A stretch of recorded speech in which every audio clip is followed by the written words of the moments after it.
30 days from now, your life could look completely different. Not because of luck, not because of circumstances, because of how you think. Epictetus understood this better than anyone. He was born a slave, beaten, crippled, owned by another human being. He had no control over his circumstances, zero. Yet he became one of the greatest philosophers in history. He taught emperors. His wisdom shaped Marcus Aurelius, the most powerful man in the world. How did a slave transform his life? By mastering his mind. He said, "It's not what happens to you, but how you react to it that matters." Today, you're going to learn 5 Stoic laws that Epictetus lived by. These aren't complicated theories. They're practical rules you can start applying immediately. If you commit to these 5 laws for the next 30 days, I guarantee your life will transform. You'll be calmer, stronger, more focused, more free. But you have to actually do them, not just know them, do them. Let's begin. Law 1. Never complain, never explain. This is the first law, and it's the hardest for most people. Epictetus said, don't explain your philosophy, embody it. He also said, if you want to improve, be content to be thought foolish and stupid. Here's what these mean in practice. Stop complaining about your circumstances, and stop explaining yourself to people. Let's start with complaining. Every time you complain, you're reinforcing victim mentality. You're telling yourself and everyone around you that you're powerless, that life is happening to you, that you have no control, even if the complaint feels justified. Even if you really do have it hard, complaining doesn't help. It drains your energy. It poisons your mindset. It keeps you stuck. Epictetus was a slave. If anyone had the right to complain, it was him. But he didn't. He said, there is only one way to happiness, and that is to cease worrying about things which are beyond the power of our will. He couldn't control being a slave, so he didn't waste energy complaining about it. He focused on what he could control, his thoughts, his character, his response. Now, I'm not saying you can't acknowledge difficulties. I'm not saying you pretend everything is perfect, but there's a massive difference between acknowledging a problem and complaining about it. Acknowledging sounds like, this situation is difficult. Here's what I'm going to do about it. Complaining sounds like, this is unfair. Why does this always happen to me? Everything is terrible. See the difference? One is empowering, one is disempowering. Marcus Aurelius wrote, you have power over your mind, not outside events. Realize this and you will find strength. Complaining is giving away that power. Now, the second part, stop explaining yourself. Why do people constantly explain themselves? Because they need approval. They need others to understand. They need validation. But Epictetus knew something crucial. The people who matter don't need explanations. And the people who need explanations don't matter. When you live according to your values, your life speaks for itself. You don't need to justify your choices to anyone. You make an unconventional decision. You don't owe anyone an explanation. You set a boundary. You don't need to justify it. You pursue a goal others don't understand. Let them not understand. Seneca wrote, it is not the man who has too little, but the man who craves more that is poor. When you crave others' understanding and approval, you're poor. When you're content with your own convictions, you're rich. Here's your 30-day challenge for this law. For the next 30 days, catch yourself every time you're about to complain. Stop. Don't say it. Instead, either say nothing or state a solution. Also, for the next 30 days, resist the urge to explain yourself. When you make a choice, let it stand on its own. Don't over-explain. Don't seek validation. This will be uncomfortable at first. You'll feel the pull to vent, to justify, to get people on your side. Resist it. By day 30, you'll notice something incredible. You'll have more energy, more clarity, more self-respect, because you're no longer leaking power through complaints and explanations. Epictetus said it perfectly. First say to yourself what you would be, and then do what you have to do. Not, first explain to everyone what you would be, then complain about why it's hard. Just be it, silently, powerfully. This is the first law. Never complain, never explain. For 30 days, watch how this changes everything. Law 2. Do the hard thing first. Every day, Epictetus believed in discipline above all else. He said, no great thing is created suddenly. But here's what most people miss. Greatness isn't built by doing easy things consistently. It's built by doing hard things consistently. Marcus Aurelius practiced this every morning. He wrote, at dawn, when you have trouble getting out of bed, tell yourself, I have to go to work as a human being. What do I have to complain of if I'm gonna do what I was born for? He knew that the hard thing, the thing you resist, the thing you want to postpone, that's exactly what you need to do first. Why? Because it's eating at you. It's draining your mental energy all day. And the longer you avoid it, the bigger it becomes in your mind. Here's the law. Every single day, identify the hardest, most important thing you need to do, then do it first, before email, before social media, before anything else. Not the urgent thing, not the easy thing, the hard, thing that actually matters. Maybe it's that difficult conversation you've been avoiding. Maybe it's working on your biggest goal. Maybe it's that workout. Maybe it's facing a fear. Maybe it's making a decision you've been postponing. Whatever it is, do it first. Seneca wrote, "Begin at once to live, not later, not after you've done all the small stuff." Now, when you do the hard thing first, several powerful things happen. First, you prove to yourself that you're capable. Your self-respect grows. Your confidence builds. Second, everything else that day feels easier by comparison. You already did the hardest thing. The rest is downhill. Third, you stop carrying that weight around all day. You know that feeling when you're avoiding something? It's like background noise in your mind, draining your energy. When you do it first thing, that noise stops. Fourth, you build momentum. Success early in the day creates motivation for the rest of the day. Epictetus understood this. He said, if you want to improve, be content to be thought foolish and stupid. Doing the hard thing first often means disappointing people's expectations. It means saying no to distractions. It means prioritizing what matters over what's comfortable. Let me give you a concrete example. You wake up. You have a big project that terrifies you. You also have 50 small tasks that feel urgent. Most people do the 50 small tasks first. They answer emails. They scroll social media, they organize their desk, they have meetings. By the end of the day, they're exhausted. And the big project, still untouched. The Stoic does the opposite. They ignore everything else. They work on the big project for 2 hours first thing. Then,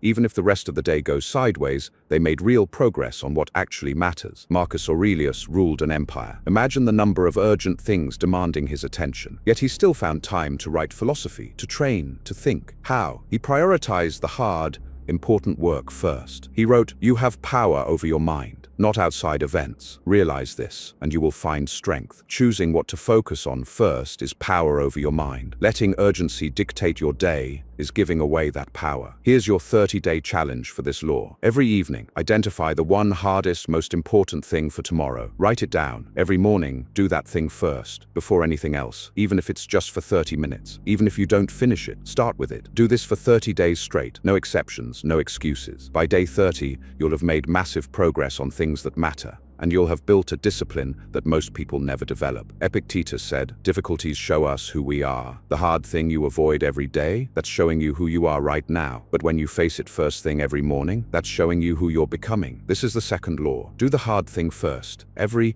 single day. For 30 days, watch your life transform. Law 3. Respond, don't react. This law alone will save you from 90% of your problems. Epictetus said, "Don't let the force of an impression when it first hits you knock you off your feet. Just say to it, 'Hold on a moment. Let me see who you are and what you represent.' Here's what this means. Between something happening and you responding, there's a space. Most people collapse that space. Something happens, they immediately react. No pause, no thought, pure instinct. That's how you say things you regret, do things you regret, ruin relationships, destroy opportunities. The Stoic expands that space. Something happens. Pause, observe, choose the response. Marcus Aurelius wrote, "If you are distressed by anything external, the pain is not due to the thing itself, but to your estimate of it. And this you have the power to revoke at any moment." Notice he said estimate. You estimate the situation, you judge it. That judgment creates your emotional reaction. But if you pause, before judging, you can choose a better estimate, a wiser judgment, a more useful response. Let me give you examples. Someone cuts you off in traffic. Reactive response? Anger, honking, cursing, letting it ruin your mood. Stoic response? Pause. Maybe they're rushing to the hospital. Maybe they didn't see me. Either way, getting angry doesn't help me. Let it go. You continue your day in peace. Your boss criticizes you in front of others. Reactive response? Defensiveness, embarrassment, resentment. Maybe you argue back. Stoic response? Pause. Is there truth in this criticism? If yes, I can learn from it. If no, his opinion doesn't define me. Either way, responding with dignity serves me better than reacting with emotion. You stay calm and professional. Your partner says something hurtful. Reactive response? You say something hurtful back. The argument escalates. You both say things you don't mean. Stoic response? Pause. They're upset about something. If I react with more hurt, this gets worse. If I respond with curiosity about what's really bothering them, we might actually solve it. You de-escalate instead of escalate. See the pattern? The reactive person is controlled by events. The responsive person controls their response to events. Epictetus said it plainly. Any person capable of angering you becomes your master. When you react without thinking, you're giving others control over your emotional state. When you pause and respond consciously, you keep that control. Here's your practice for the next 30 days. Create a pause ritual. When something triggers you, before you say or do anything, count to 5 in your head. Just 5 seconds. In those 5 seconds, take a breath. Ask yourself one question. Will my reaction make this better or worse? Then respond based on that answer. This sounds simple, but it's incredibly powerful. Those 5 seconds create space for wisdom instead of impulse. Seneca wrote, "The willing are led by fate, the reluctant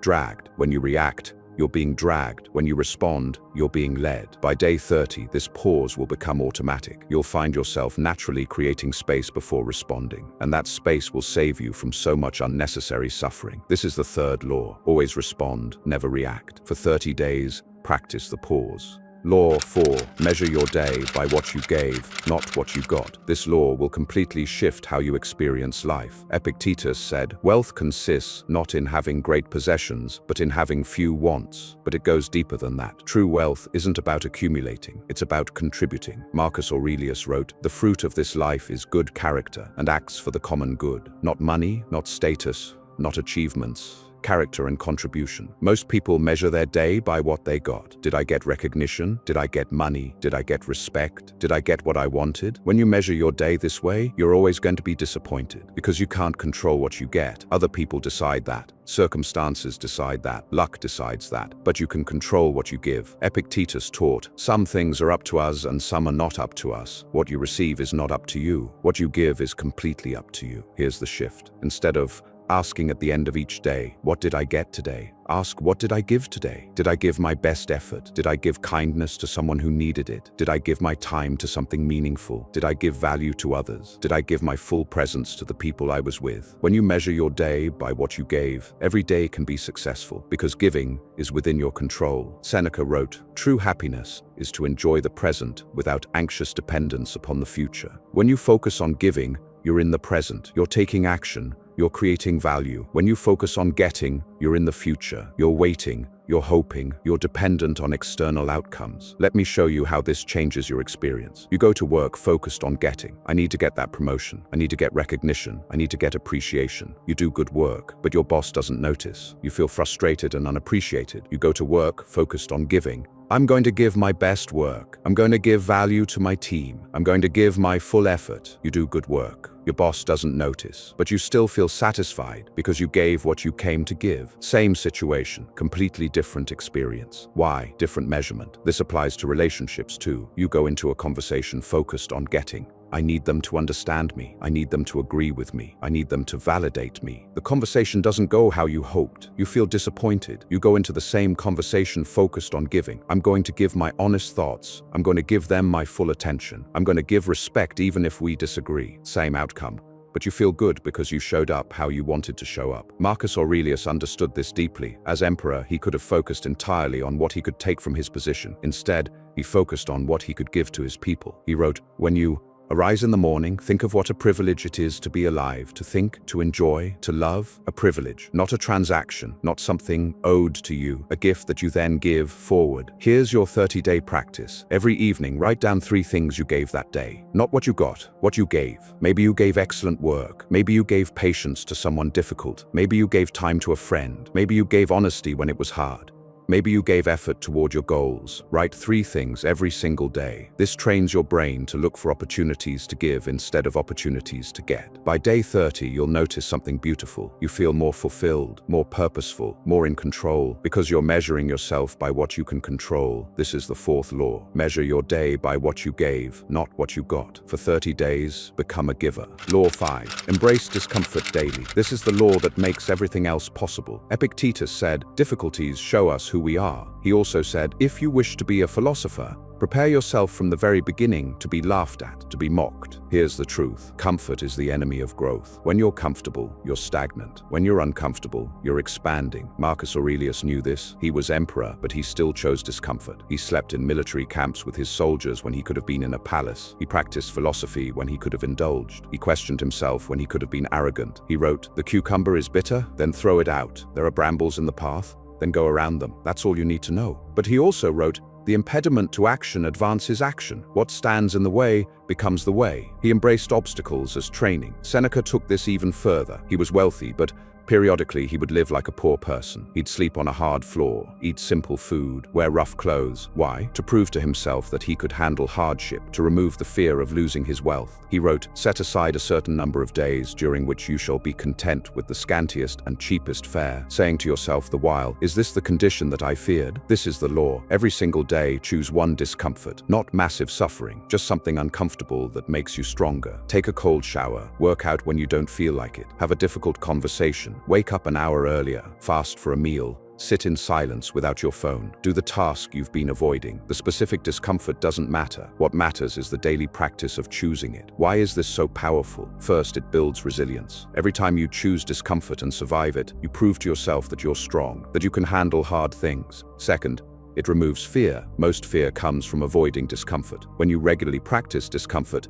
it loses its power over you. Third, it creates discipline. Discipline is doing what needs to be done even when you don't feel like it. That's exactly what choosing daily discomfort trains. Fourth, it makes involuntary discomfort easier. Life will throw hard things at you. You don't get to choose that. But if you've been training with voluntary discomfort, you're ready. Epictetus put it simply, no great thing is created suddenly. Greatness is built through daily discomfort, through showing up when you don't feel like it, through doing the hard thing anyway. Here's your 30-day challenge. Every single day, choose one discomfort. Write it down the night before so you can't back out. Day 1 might be a cold shower. Day 2 might be a difficult phone call. Day 3 might be an intense workout. Day 4 might be saying no to something you usually say yes to. Whatever it is, do it every day, no exceptions. By day 30, you'll be a different person, stronger, more confident, more capable, because you've proven to yourself that you can handle discomfort. And when you can handle discomfort, you can handle anything. Epictetus said it best. It's not what happens to you, but how you react to it that matters. When you practice discomfort daily, your reactions improve, because nothing shocks you, nothing breaks you. You're trained. This is the 5th and final law. Embrace discomfort daily. For 30 days, make yourself stronger. Let's review these 5 laws that will transform your life in 30 days. 1. Never complain, never explain. Stop leaking power through complaints and justifications. 2. Do the hard thing first, every day. Build momentum by tackling what matters most. 3. Respond, don't react. Create space between stimulus and response. 4. Measure your day by what you gave, not what you got. Focus on contribution, not accumulation. 5. Embrace discomfort daily. Build strength through voluntary hardship. These aren't complicated, but they're not easy either. Epictetus said, first say to yourself what you would be, and then do what you have to do. You now know what to do. The question is, will you do it for 30 days? Marcus Aurelius wrote, you could leave life right now. Let that determine what you do and say and think. Don't wait. Don't postpone. Start today. Day 1 of 30. 30 days from now, if you commit to these 5 laws, you'll be calmer, stronger, more focused, and more free. But only if you actually do them. Thank you for watching. If you're committed to these 30 days, share this with someone who will hold you accountable. Now go transform your life.